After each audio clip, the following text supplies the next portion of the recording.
Salut les gens. Comme souvent j'en ai mais vraiment marre de la presse. Donc là je vais les allumer un petit peu sur une affaire qui s'est passée le 27 janvier dans le quartier de l'Opéra à Marseille. Vous avez sans doute vu des articles dessus, ceux qui sont sur internet, parce qu'on en a pas mal parlé. Je vous raconte l'histoire vite fait. Vers 4 heures du matin, devant une boîte de nuit qui s'appelle Au Son des Guitares, qui est dans le quartier de l'Opéra à Marseille, enfin on peut le dire maintenant, un voyou essaye de rentrer dans la boîte de nuit, les videurs le refusent, il s'en va, il revient, re-embrouille avec les videurs, qui demandent à un de leurs amis qui est là, qui est un flic, les flics ont le droit de sortir le soir, d'intervenir, de calmer le gars parce qu'il a l'air vraiment très excité. Et à ce moment-là, le voyou en question sort une arme et se met à tirer. Le flic qui est là aussi sort son arme et tire. Il y a 20 coups de feu échangés quand même, 10 de chaque côté. Le voyou en bloque plusieurs balles, 2 ou 3, je sais plus exactement, dans la carcasse, s'enfuit et meurt un petit peu plus loin. Bon voilà, histoire de nuit à Marseille, où on sait bien que les armes fleurissent un peu partout.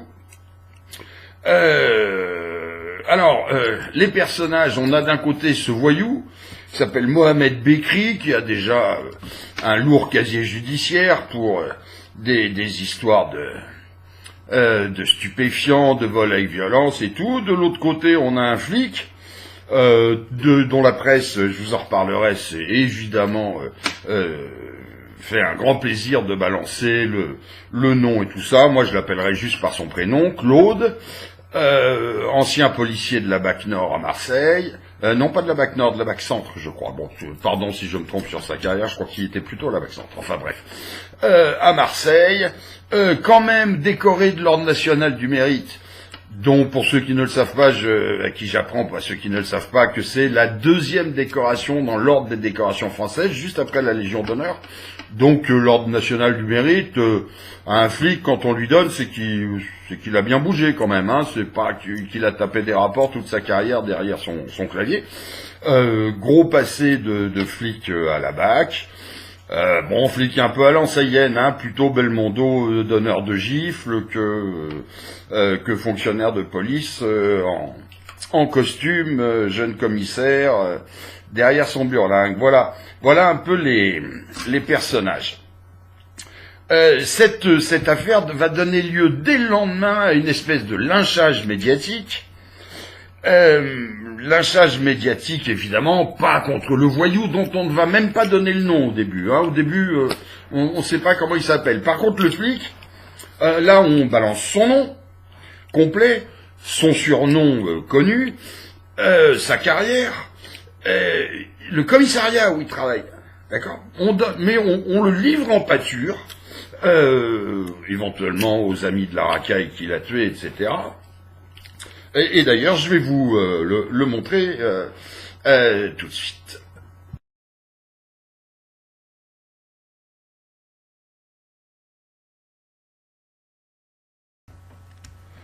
Donc vous voyez sur l'article, vous remarquerez que j'ai volontairement barré son nom de famille. Sur l'article, on donne son identité, tout ça. C'est absolument dégueulasse. Et il y a eu une espèce de campagne, alors orchestrée principalement par la Marseillaise, qui était un journal communiste sur Marseille. Je crois ils ne se revendiquent plus communistes maintenant, mais un journal bien de gauche. Il y a eu une campagne, et Le Point, orchestré contre ce flic sur 3 points. C'est-à-dire qu'au lieu de se féliciter qu'ils soient intervenus contre une racaille armée qui a tiré dans la rue 10 coups de feu, non, ça, on s'en félicite pas, on est allé lui chercher des poux sur 3 choses. Alors d'abord, il était pas en service. Les flics ont le droit de pas être en service et de sortir la nuit et d'avoir des amis, etc. Il a tiré, ça c'est le premier point grave qu'on a évoqué. Pour tirer, il s'est servi d'une arme qu'il avait sur lui, bien entendu, et qui n'était pas son arme de service. Alors ça, on s'est beaucoup interrogé, savoir si c'était grave que ça soit son arme de service ou pas son arme de service, on va en reparler.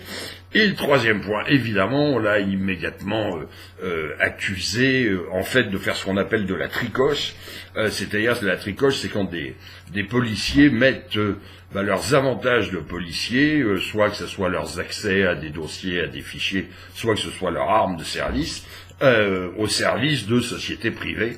Voilà, c'est une manière de se faire du fric en dehors de ses heures de boulot, qui est bien entendu parfaitement interdite. Et alors, un des gros arguments qu'on a eu pour dire que Claude faisait de la tricoche, c'est que donc il était devant une boîte de nuit, donc la presse l'a accusé d'être un videur au noir, en fait, armé. Et le gros argument pour prouver qu'il travaillait, c'est qu'il était pas sous. Ah bah oui, parce que si tu sors, t'es forcément bourré. Alors si t'es pas bourré, c'est que tu travailles. Non mais vous imaginez un petit peu ce que les gens vont chercher, c'est-à-dire, s'il avait été bourré, bon, on lui aurait cogné dessus parce qu'il était bourré, mais comme il est pas bourré, bon, on lui cogne dessus parce qu'il est pas bourré, parce que ça prouve qu'il travaille, etc. Enfin, c'est un micmac. Et puis alors aussi un autre truc, qui a permis de bien lui cogner dessus, c'est qu'on a trouvé sur sa page Facebook des photos en compagnie de monstres. Je dois dire, bon, des gens absolument infréquentables. Des déchets de la société, que sont Marine Le Pen, Marion Maréchal Le Pen, etc. Vous vous rendez compte, ça, des photos avec ces gens-là, ça prouve forcément que Claude, t'as un monstre, quoi, un mangeur de petits-enfants, un truc absolument dégueulasse. Voilà, ça c'est vraiment de la merde, quoi, c'est vraiment de la merde. Alors je vais vous reparler rapidement de tout ça. Tenez, je vais vous donner la capture d'écran où on le montre avec Marion et Marine.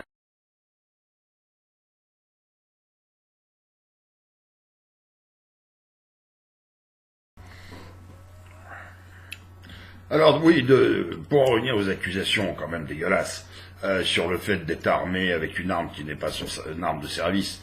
Moi je suis pas avocat, je suis pas spécialiste, mais enfin après quelques recherches, je vais vous montrer tout de suite l'article R312 24, extrait du décret numéro, vous allez lire, 2014-1253, on s'en fout, qui dit clairement que les policiers hors de leur service peuvent porter sur eux l'arme ou les armes, une des armes, qu'ils sont légalement autorisés à détenir, sous déclaration préfecture, etc., comme n'importe quel citoyen, à détenir chez eux. Voilà. Donc je vous montre l'article, vous allez voir, le gars, donc déjà dès le lendemain, on lui fait une pourriture en l'accusant de porter une arme qu'il n'a pas le droit de porter, alors qu'il a parfaitement le droit de la porter. Et il va expliquer de façon assez simple que oui, s'il préfère porter cette arme quand il est pas en service, c'est qu'elle est plus petite, elle se voit moins, c'est un Glock. Voilà, ça fait quand on va en boîte de nuit sous la veste, c'est mieux d'avoir quelque chose de léger qu'un énorme calibre.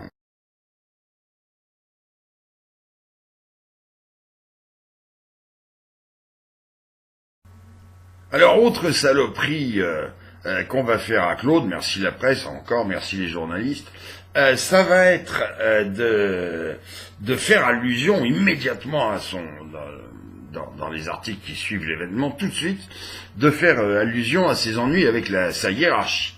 Alors c'est vrai qu'il a peut-être pas eu sa vie de flic a peut-être pas été un long fleuve tranquille, mais ce qui est absolument dégueulasse, c'est que il a eu en effet des problèmes quand il y a eu les problèmes avec la BAC Nord de Marseille où on avait repéré un certain nombre de pourris. Il a eu des problèmes à ce moment-là. Il en a été totalement blanchi, totalement. Alors après, bon, ça l'a un peu énervé, il a eu des problèmes avec sa hiérarchie, ils ont eu des mots, bon, ça, regarde, c'est entre flics, mais sur l'affaire pénale, l'affaire grave, il a été totalement blanchi. Mais ça, c'est toujours et toujours nice. On rappelle l'affaire, quand même, on glisse un peu de merde. Dans l'article, on dit qu'en effet, le gars s'en est bien tiré, et je vais vous le montrer, vous allez voir sur l'extrait d'article, j'ai surligné en jaune, pour que vous voyez bien, que le gars a été totalement blanchi. Mais on a quand même un peu semé la merde en disant que le mec, il a des problèmes, il a eu des problèmes, et qu'il est pas net. C'est quand même un bel argument de salopère, ça. De dire, de rappeler les problèmes que quelqu'un a eu pour rien, puisqu'on a dit non, finalement, le gars est pas dans l'affaire. Je vous montre.